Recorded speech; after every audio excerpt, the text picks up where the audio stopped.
할렐루야. 예. 베데스다는 은혜와 자비의 집이라는 뜻으로 베데스다 연못에 수많은 병자들이 은혜와 자비를 얻으러 몰려들었죠. 그곳에는 전설이 있었잖아요. 천사가 물을 동하면 움직일 때 가장 먼저 들어간 자는 어떤 병이든지 나음을 얻는다는 것이죠. 그러나 그곳에는 정작 은혜와 자비가 없었습니다. 왜냐? 서로 제일 먼저 들어가려고 경쟁을 해야 했기 때문이죠. 이곳에서 아무런 소망이 없던 38년 된 병자를 주님께서 만나주시고 고쳐주셨습니다. 이것은 단순히 예수님께서 병을 고쳐주신 하나의 사건이 아니라 구약의 율법의 종교에서 예수님이 메시아로 이 땅에 오셔서 은혜와 자비를 베풀러 오신 분이심을 드러내시는 사건인 것이죠. 오늘 본문은 38년 된 병자를 고쳐주신 이후에 일어난 사건을 다루고 있습니다. 문제는 이날이 안식일이었다라고 말하고 있습니다. 이날은 안식일이어서 유대인들이 병 나은 38년 된 병자에게 너가 자리를 들고 걸어가는 것이 옳지 못하다 이렇게 말을 하고 있죠. 요한복음에서는 이 유대인들이라는 표현이 자꾸 반복되어 나오고 있습니다.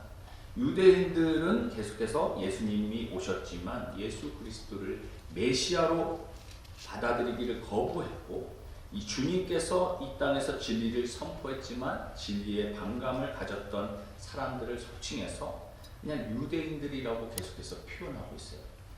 이들은 지금 38년 된 병자가 일어나서 걷고 회복되는 것은 아무런 관심이 없습니다. 안식일 절기를 잘 지키고 있는지 아닌지에 관심이 있다는 것이죠. 오늘은 안식일에도 일하시는 주님이라는 제목으로 말씀을 선포하겠습니다. 지난주 본문의 마지막 9절 이어서 그 뒷부분에 보면은요, 이날이 안식일이었다라고 말씀이 나옵니다. 9절에 보면 그 사람이 곧 나와서 자리를 들고 걸어가니라. 이날은 안식일이니 병이 나와서 자리를 들고, 그러니까 매트를 깔고 있던 매트를 들고 걸어가는 것까지 다 좋은데 하필이면 그날이 안식일이었다라는 것이죠. 안식일은 유대인들에게는 노동을 금해야 하는 날이었어요. 일반적으로 걸어가는 것은 노동이 아니지만 무언가를 들고 옮기면은 그걸 노동으로 봅니다. 일을 한 것으로 보입니다. 38년 된 병자가 오랜 세월 사용하던 그 매트를 가지고 걸어가는 것을 보고 유대인들이 꼬투리를 잡은 거죠. 10절에 유대인들이 병 나은 사람에게 이르되 안식일인데 내가 자리를 들고 가는 것이 옳지 아니하니라. 유대인들 계속해서 나오죠. 복음서에서 유대인들이라고 하면은요 주로 안 좋게 표현하는 것이에요. 이 복음서에만 70번 이 유대인들이라고 표현되고 있는데 언제나 그리스도를 반대하고 핍박하고 대적하고 죽이려는 사람들을 사용할 때 이 유대인들이라고 표현해요.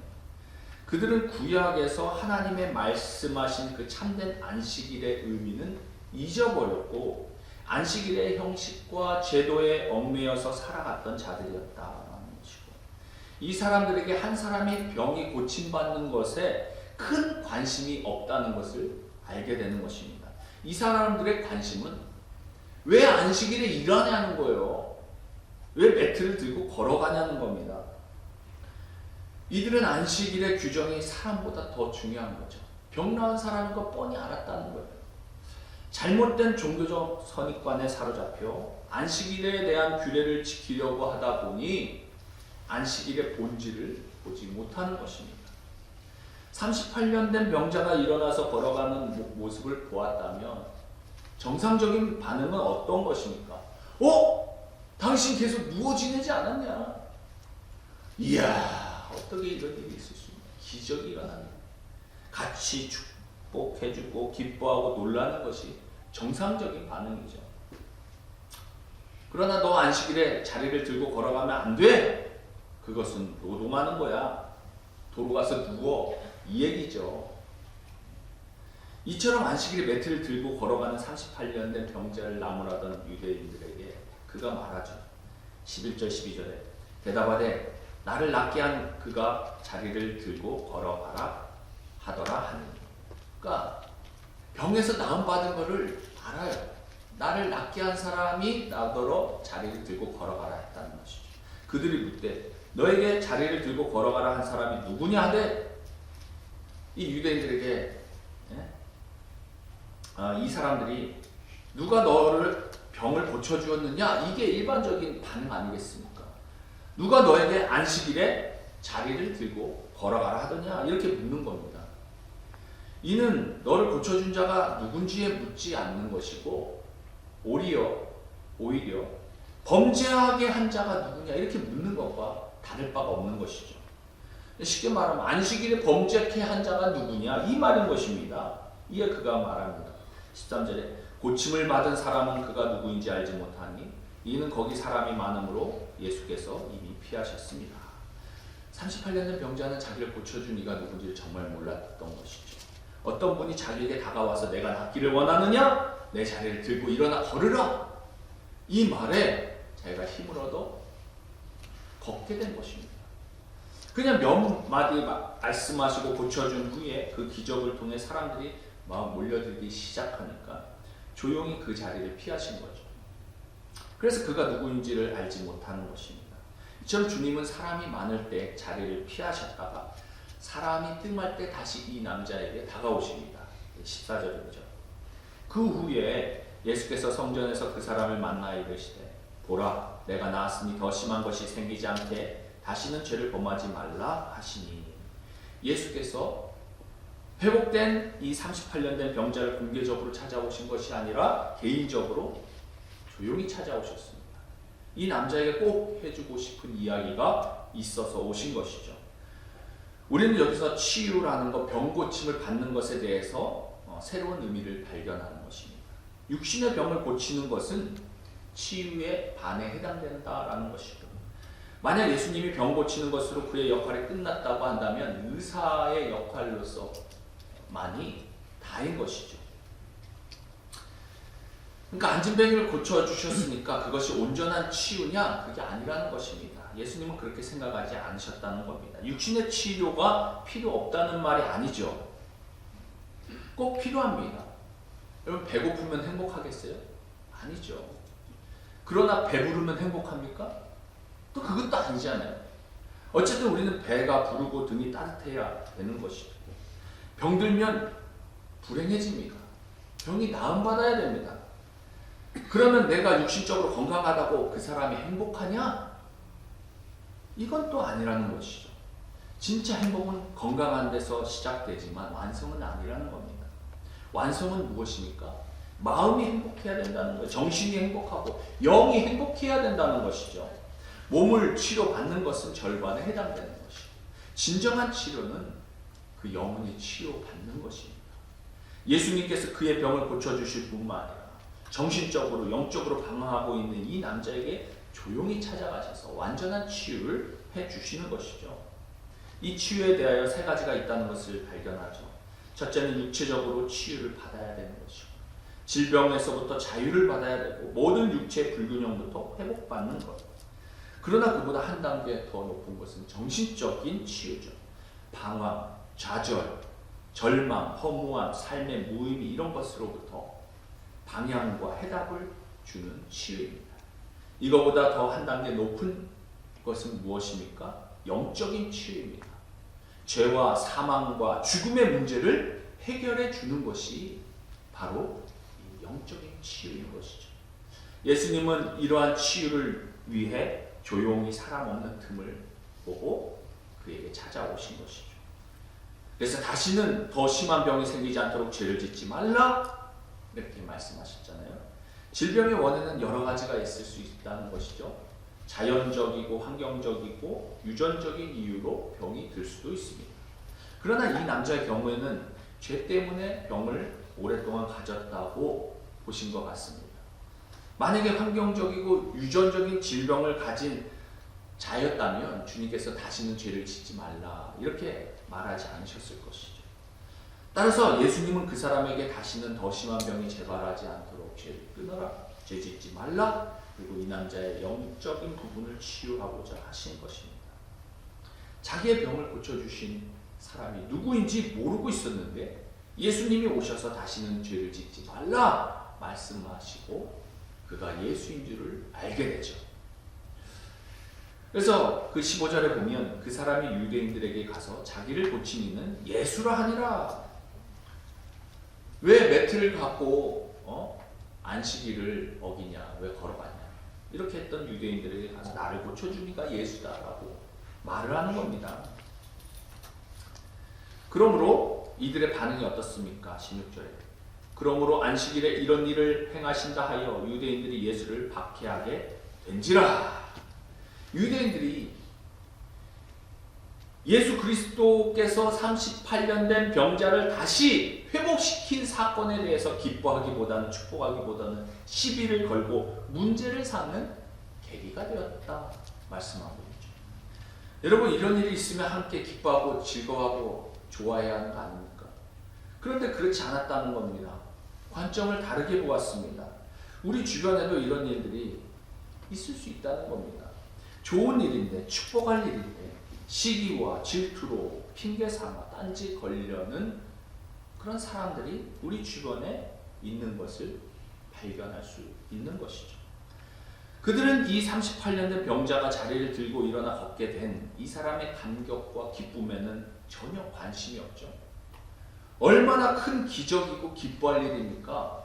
그런데 이런데 관심이 없습니다. 오로지 이 유대인들의 관심은 율법을 준수하느냐 그렇지 않느냐예요. 율법을 어긴 자들에 대해 유대교의 권위의 실추와 영향력의 감소와 그리고 모세 율법을 어긴 것에 대한 분노만 있을 뿐입니다. 예수님께서도 38년 된 병자를 고치신 그 놀라운 능력과 그 사랑과 그 위대함에는 어떠한 그들의 감동과 존경을 볼 수가 없는 것이죠. 단지 안식일에 그들의 계명을 어겼다는 사실로 예수를 핍박하기 시작한 것입니다. 어쩌다가 유대인들은 이 38년 된 병자가 병으로부터 나음받는 것에 전혀 관심이 없고 매트를 들고 가는 것에만 관심을 갖고 있게 되었을까? 저는 이것이 본질을 잃어버린 형식만 남은 모습이 이와 같지는 않을까 생각하게 됩니다. 사람은 물을 마시지 물그릇을 마시지 않습니다. 물을 마시기 위해서 그릇이 필요할 뿐이죠. 그런데 점점 그릇이 중요해지고 있습니다. 품격 있게 보이고 격조 있게 마시기 위해서 명품 머그컵을 구입해서 사용을 합니다. 인터넷을 찾아봤는데 명품 그릇 중에는 이 레녹스가 유명합니다. 뭐 바카라, 베르나르도, 크리스토프 뭐 이런 걸 알아주는데요. 네, 저 처음 보는 제품이에요. 본질을 잃어버리면요, 마치 이런 명품 컵에 물을 마시지 않으면 품격이 없어서 안 마시겠다, 이런 것과 똑같다는 겁니다. 그렇습니다. 결국은 그릇은 물을 담는 도구일 뿐이고 몸에 들어가는 것은 우리가 마시고자 하는 물인데 그 물보다 점점 그릇이 더 중요해지고 있는 세상을 만들고 만 것이죠. 법은 사람을 위해 존재합니다. 본질은 법에 대한 판결을 통해 가해자를 처벌하고 피해자에게 보상함으로 더 이상 피해자가 생기지 않도록 하기 위함인 것이죠. 그러나 최근 추세는 범죄자 인권이 이 시민의 인권보다 더 우선시되는 경우가 많아지고 있어서 문제가 되는 경우가 늘어나고 있습니다. 최근에 시카고의 정신질환을 가진 50세 남성이요, 26세 된 여성에게 그 휘발유를 붓고요, 불을 붙여서 이 심각한 화상을 입어서 병원에 치료 중인 그런 사건이 보도가 되었습니다. 그러나 이 사건은요, 충분히 예방할 수 있었던 사건이라고 하더라고요. 이 편집증적인 정신질환이 있던 이 남자는요, 72번이나 체포되어 연행된 적이 있습니다.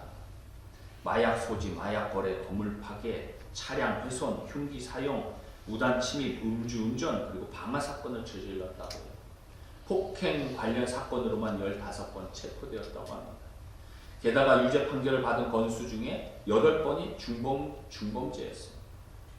2020년에는 탐슨 센터 정부 건물에 불을 지른 방화죄로 유죄를 받았다고 합니다. 그러나 집행유예 판결만 받고 풀려납니다. 이 남자가 26년 넘게 정신병 때문에 병원에서 치료를 받았는데 교도소로 보내기 전에 구금 심사 재판에서 검사가 이 사람은 악질 중에 악질이고 심각한 정신병이 있기 때문에 구금을 시켜야 됩니다. 밖으로 내보내면 시민들의 위험해지는 상황이 있을 수 있다. 이렇게 청원했습니다. 그러나 판사가 검사가 원한다고 모두를 감옥에 가둘 수는 없습니다 하고 거부를 했어요. 그리고 집 밖으로 나가지 못하도록 보호관찰 명령을 했습니다. 나가면 안 되는 날인데 사고 당일날 이 남자가 주유소에서 병에다가 개솔린을 집어넣고 구입을 했습니다. 전철에서 아무런 관계도 없는 젊은 여성에게 휘발유를 들이붓고 그 여자가 막 도망가는데 라이터를 들고 쫓아가가지고 불을 붙인 거 아니에요. 이에 심각한 3도 화상을 입었고 용의자는 그 자리를 유유히 도망가고 다음날 잡혔다고 합니다. 그렇습니다. 사람이 중요해서 법을 만든 것이고 사람의 생명을 지키기 위해서 그 많은 법을 만들었지만 점점 법의 존재와 목적과 본질이 사라지는 것 같이 보여지는 시대를 살고 있습니다. 신앙은 안 그렇습니까? 우리는 예배를 드리기 위해서 어떤 공간이 필요할 수 있습니다. 많은 사람들이 모여서 함께 예배드리기 위해 큰 건물이 필요할 수 있습니다. 건물을 짓고 유지하는데 노력을 하지만 정작 교회 건물이 예배를 위해 존재한다라는 것의 본질을 잃어버리면 안 된다는 거예요. 여러분 이 지역에 이렇게 하나님의 은혜 가운데 이렇게 넓은 본당 가운데 예배를 마음껏 드릴 수 있다는 것 얼마나 큰 은혜입니까? 마음껏 예배할 수 있는 예배당 건물이 주어졌는데 예배 자리에 참석하지 않는다면 본질을 잃어버린 겁니다. 따라서 오늘 우리가 이 안식일 논쟁의 핵심은 무엇입니까? 본질을 잃어버린 안식일은 오히려 사람을 구속시키며 억압 가운데 살아가도록 만든다는 거예요. 그렇다면 안식일의 참 본질이 무엇이냐는 거예요. 이 창세기에 보면은요, 창세기 2장 2절부터 3절에 하나님이 그가 하시던 일을 일곱째 날에 마치시니 그가 하시던 모든 일을 그치고 일곱째 날에 안식하시니라. 하나님이 그 일곱째 날을 복되게 하사 거룩하게 하셨으니 이는 하나님이 그 창조하시며 만드시던 모든 일을 마치고 그날에 안식하셨음이니라. 전지전능하신 하나님께서 6일간의 창조를 마치시고 아이고 힘들어 하고 7일째 안식일을 취한 것으로 보여지십니까? 주님께서 6일 동안 완벽한 보시기에 좋았더라 이런 창조를 마치시고 참으로 보시기에 좋으셨고 그 보시기에 좋은 것을 어떻게 보면 의미하기 위해 인간들을 위해 안식하셨다는 것이 맞겠죠. 이런 안식일을 규정하는 율법이 출애굽기에 나옵니다. 출애굽기 20장 8절에서 11절 말씀이죠. 안식일을 기억하여 거룩하게 지키라. 엿새 동안은 힘써 내 모든 일을 행할 것이나 일곱째 날은 내 하나님 여호와의 안식일인즉 너나 내 아들이나 내 딸이나 내 남종이나 내 여종이나 내 가축이나 내 문 안에 머무는 객이라도 아무 일도 하지 말라. 이는 엿새 동안에 나 여호와가 하늘과 땅과 바다와 그 가운데 모든 것을 만들고 일곱째 날에 쉬었음이라. 그러므로 나 여호와가 안식일을 복되게 하여 그날을 거룩하게 하였느니라. 안식일을 기억하라. 이게 중요한 겁니다. 이게 키포인트예요. 무엇을 기억해야 합니까? 6일 동안 온 세상을 창조하신 전지전능하신 하나님을 기억하라는 겁니다. 그리고 일곱째 날에 하나님께서 안식하신 것처럼 너희도 안식하라 라는 것이죠. 이 둘을 합치면 무슨 의미입니까? 세상에서 일하던 모든 것을 내려놓고 하나님을 기억하는 날이 안식일이다 라는 겁니다. 안식일을 통해서 하나님의 백성임을 인식하며 살아가도록 하는 것이 안식일의 본질이에요. 그래서 이스라엘 백성들이 출애굽하여 광야에서 훈련을 받았잖아요. 광야에서는 물이나 음식을 구할 수 없었습니다. 전적으로 하나님이 이끄시고 공급해 주어야만이 살아갈 수가 있었잖아요. 매일 새벽마다 하늘에서 내려주는 만나를 먹으면서 그들이 먹고 살아갈 수 있었던 것이고, 일을 해야 먹고 사는 존재가 아니라 하늘로부터 오는 하나님의 은혜로 사는 존재임을 훈련시키셨잖아요. 거둔 만나는 다음 날이 되면 썩어서 먹을 수가 없었어요. 그래서 하루치만 걷어서 먹을 수만 있었습니다. 그런데 안식일에는 만나가 내리지 않았습니다. 그 대신 안식일 전날 안식일을 위해 이틀분을, 그러니까 안식일에도 먹을 만큼의 양을 걷어들이도록 허락하셨어요. 평일날 거둔 만나는 다음날이 되면 썩었지만 대신 안식일 전날 거둔 만나는 안식일에 썩지 않게 하셨어요. 이러한 시청과 교육을 통해서 이스라엘 백성들은 하나님의 백성으로 빚어나가기 시작한 것이죠.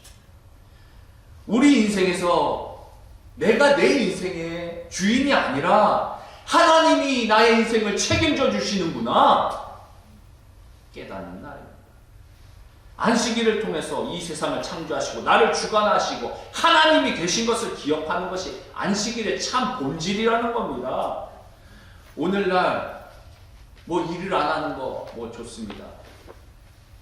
근데 머리로 얼마나 잡생각이 많습니까? 머리는 수도 없이 돌아가는데 몸만 쉰다고 쉬는 거예요. 얼마나 미래를 위해 계획하고 추진하고 노력하고 살아갑니까? 모든 미래에 대한 근심, 걱정, 염려, 불안 안식일에 멈추는 겁니다. 나의 하늘아버지가 계시구나 깨닫는 겁니다. 나의 이익을 위해서, 나의 쾌락을 위해서 살아온 것들을 다 멈추는 겁니다. 예배 자리에 나와 하늘아버지 되시는 하나님을 바라보며 근심으로부터 자유케 되는 겁니다. 부족한 나를, 마른 막대기와 같은 나를 하나님의 자녀 삼아주시고 천국 백성으로 삼아주신 하나님을 바라보며 나의 죄된 것을 회개하고 다시 한번 전지전능하신 하나님이 나와 함께 하심을 깨닫고 이 자신감을 가지고 6일 동안 일하러 나가는 겁니다. 그러나 유대인들은 이 안식일의 규정인 출애굽기 20장 말씀을 가지고 39개의 규정을 자세하게 규제했습니다. 안식일에 일하지 말라 했더니 일하지 말 것에 대해서 39가지를 달고 거기에다가 또 세부적으로 만든 겁니다. 안식일에 일하면 안 되니까 바느질도 못하고 빵도 못 굽고 불 켜는 거 끄는 것도 못해요. 무엇을 짓는 거 뭐 이런 거 만드는 거 당연히 못하고요. 심지어 글도 쓰면 안 됩니다. 글 쓰는 것도 노동으로 봤어요. 그래서 이스라엘에 가면은요, 병원에 그 안식일날 응급실에 차트도 못 쓴답니다. 웃기죠? 네. 그래서 차트 누가 쓰냐? 이방인이 쓴다는. 불러서 쓰는 거예요. 말해주면. 본인들이 기록을 안 해요. 불 켜고 끄는 것도 안 해요. 할 수도 없습니다. 지금도 이스라엘 예루살렘에 가면요, 안식일날 이 모든 건물은요, 층층마다 씁니다.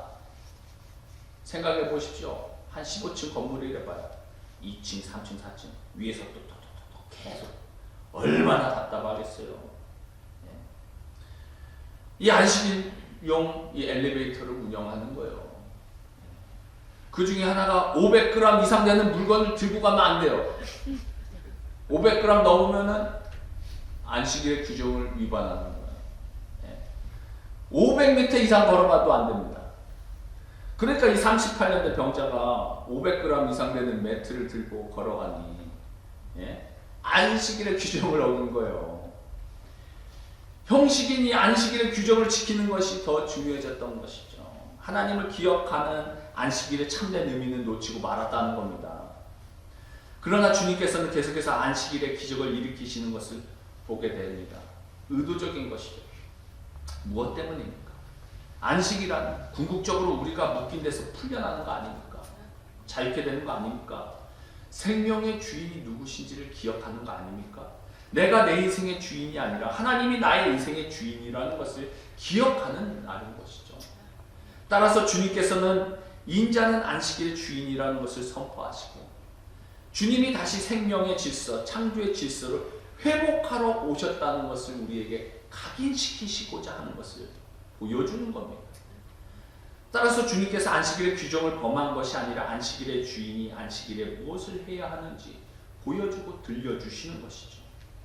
안식일에 병 고치는 것에 불만을 가진 유대인들에게 뭐라고 말씀하시는가? 17절에 예수께서 그들에게 이르시되 내 아버지께서 이제까지 일하시니 나도 일한다 하시매. 내 아버지께서 이제까지 일하시니 나도 일한다. 무슨 의미입니까? 첫째는 예수님을 하나님을 뭐라고 불렀는가? 내 아버지라고 불렀어요. 하나님과 나는 뗄 수 없는 관계다. 동일시하는 거죠. 삼위일체 하나님. 두 번째로 하나님은 어떤 분이신가? 하나님은 창세로부터 지금까지 일하고 계시는 분이시다라는 거예요. 하나님은 주무시거나 쉬시는 분이 아니라 끊임없이 일하시는 분이시다라는 겁니다. 하나님이 일하시니 나도 일한다 이 얘기죠. 그리고 세 번째로 하나님은 안식일에도 일하신다라는 겁니다. 안식일날 하나님이 일하지 않으면 어떻게 되는 겁니까? 이 우주 만물의 질서가 흔들리지 않겠냐는 거예요. 그냥 방치하는 것이 아니라 하나님께서 계속해서 다스리시고 통치하시기 때문에 이 우주가 질서 가운데 살아갈 수 있는 것이죠. 또한 인간이 죄를 범함으로 창조의 질서를 깨뜨려 버렸기 때문에 새로운 창조 질서를 회복하기 위해서 그분께서는 지금도 일하고 계시다는 겁니다. 할렐루야. 예? 안식일에 우리의 영혼이 구원받게 하는 것, 이게 얼마나 큰 은혜입니까?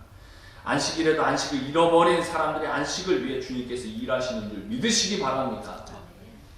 이 말을 듣고 유대인들이 어떻게 반응합니까? 18절에 유대인들이 이로 말미암아 더욱 예수를 죽이고자 합니다. 이는 안식일을 범할 뿐 아니라 하나님을 자기의 친아버지라 하여 자기를 하나님과 동등으로 삼으심이로라.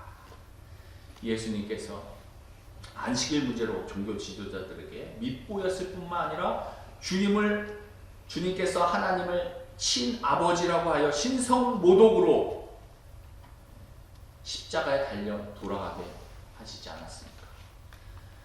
특히 요한복음에 보면 많은 기적들을 안식일에 행함으로써 유대교 지도자들의 감정을 어쩌면 자극하는 걸 수도 있는 거죠. 나중에 예수님을 죽이겠다 결심하는 그 계기가 되는 거죠. 손이 마른 병자를 고치실 때도 안식일에 하셨고 실로암의 장님을 고쳐주시는 것도 안식일에 하셨습니다. 사실 안식일을 피하고 다음날 고쳐주셔도 사실 아무런 문제가 발생되지 않을 것 같은데 어떻게 보면 일부러 안식일날 병자가 나타나면 고쳐주셨다는 것이죠. 안식일날 규정이 얼마나 예민한 이슈인지 주님께서 모르셨습니까? 다 아셨겠죠. 예수님께서 창조주 하나님으로서 이 땅에 오신 분이심을 드러내고자 안식일의 본질을 잊어버리고 형식만 남은 유대교를 뒤흔들어 놓고 싶은 마음이 있으셨던 것이죠. 이는 구약의 율법의 종교에서 예수님께서 메시아로 이 땅에 오심으로 은혜와 자비를 베풀어 오신 사건인 것입니다. 이 세상과 모든 종교의 원리는 똑같습니다. 가장 능력 있고 열심 있는 자가 은혜를 받는 겁니다. 모든 것을 다 독식하는 겁니다. 그러나 절망과 낙담 가운데 쓸모없는 패배자와 같던 이 38년 된 병자에게 주님은 찾아가 주셨고 자비와 은혜를 베풀어 주셨습니다. 주님께서는 물었잖아요. 내가 낫고자 하느냐? 일어나 내 자리를 들고 걸어라. 이 말씀을 하는 순간에 이 사람은 걷고 뛰고 움직였다는 거예요. 이게 복음이에요. 구약의 종교는 예수님의 오심으로 끝이 납니다. 구약의 종교는 목마른 구원입니다. 유대인에게 신앙의 상징인 예루살렘 성은 주님께서 하신 그 요한복음 2장 19절에 주님 뭐라고 말씀하셨어? 너희가 이 성전을 헐라 내가 사흘 동안에 일으키리라 라는 말로 종지부를 찍습니다. 예루살렘에 있는 양의 문은 주님께서 내가 양의 문이로다 라는 말로 종지부를 찍습니다. 베데스다 연못에 그 연못으로 수많은 사람들이 회복되고 기람을 얻을 수 있었는데 수많은 목마른 사람 불치병 환자들을 주님께서 내가 너에게 영원히 목마르지 않는 샘물을 주리라 라는 말로 종지부를 찍습니다. 그리고 많은 불치병자들에게 일어나 내 자리를 들고 걸어가라 라는 말로 종지부를 찍습니다. 구약의 종교는 종지부가 찍혔습니다.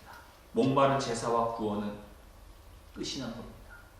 왜냐하면 예수 그리스도께서 세상에 오셨기 때문입니다. 이것이 바로 크리스마스의 참 의미입니다.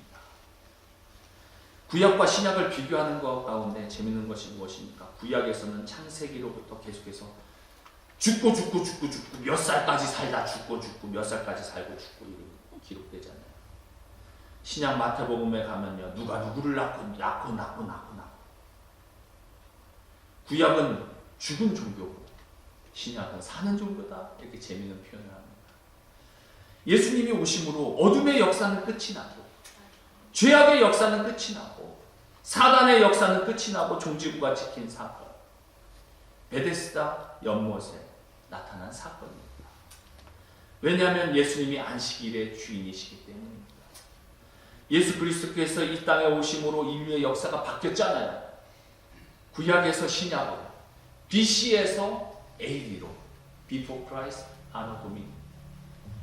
또한 안식일의 주인이신 예수님으로 인해 구약에서 안식일은 토요일이었어요. 그러나 신약에서 우리가 언제 쉽니까? 일요일을 공휴일로 삼습니다. 구약은 우리를 죄와 죽음 그리고 사단의 지배에서 해방시켜 주시는 그 구원의 은혜에 대한 예표, 즉 그림자였다는 겁니다. 신약 시대에 오면 주님께서 안식일 다음 날 일요일에 부활하심으로써 우리의 구원을 성취하셨습니다. 그래서 이제 진정한 구원의 기념일인 이 구약에서는 이 토요일날 안식일을 섬겼지만 예수님이 부활하신 일요일의 첫날인 일주일의 첫날인 일요일을 우리가 섬기는 것입니다. 따라서 초대교회 성도들은 일요일을 주님의 날, 로드스데이, 주님의 날, 주일이라고 불렀어요. 예수님의 부활을 기념하고 축하하는 예배를 드리게 되었습니다. 그래서 전통적으로 주일이 성도들이 함께 모여서 예배드리는 기독교인들을 안식일로 지켜지게 된 것입니다. 이것이 다른 거예요. 예수님이 사역을 시작할 때에 유대 종교 지도자들은 예수님을 죽이는데 한 마음이 되었습니다. 이 사람들은 예수의 출현이 이미 자기들의 존재가 끝나가고 있다는 것을 의미하기 때문에 필사적으로 예수의 출현을 막는 것이죠. 이것이 안식이라는 아주 단순한 것 같지만 굉장히 중요한 문제로 나타나는 겁니다. 예수님도 안식일에 일을 하셨습니다. 왜요? 하나님이 일하니 나도 일한다. 주님께서는 일하십니다. 하나님이 안식일에도 쉬지 않고 하시는 일이 무엇입니까? 우리를 구원하시는 일입니다. 은혜와 자비를 베푸시는 일입니다. 예수님은 하나님이 죄로 인해 안식을 잃어버린 우리에게 참된 안식을 주시기 위해 쉬지 않고 일하고 계시다 말씀하고 있어요. 오늘 이 시간 예배 가운데 우리 속에서 여전히 쉬지 않고 일하는 여러 가지 생각들, 악한 생각들, 모든 근심, 걱정, 불안, 염려, 초조 다 멈추시고 생명의 주인 되시고 역사하시고 일하시는 주님의 음성을 들으실 수 있는 저와 여러분들 다 되시기를 주님의 이름으로 축원드립니다. 기도하겠습니다.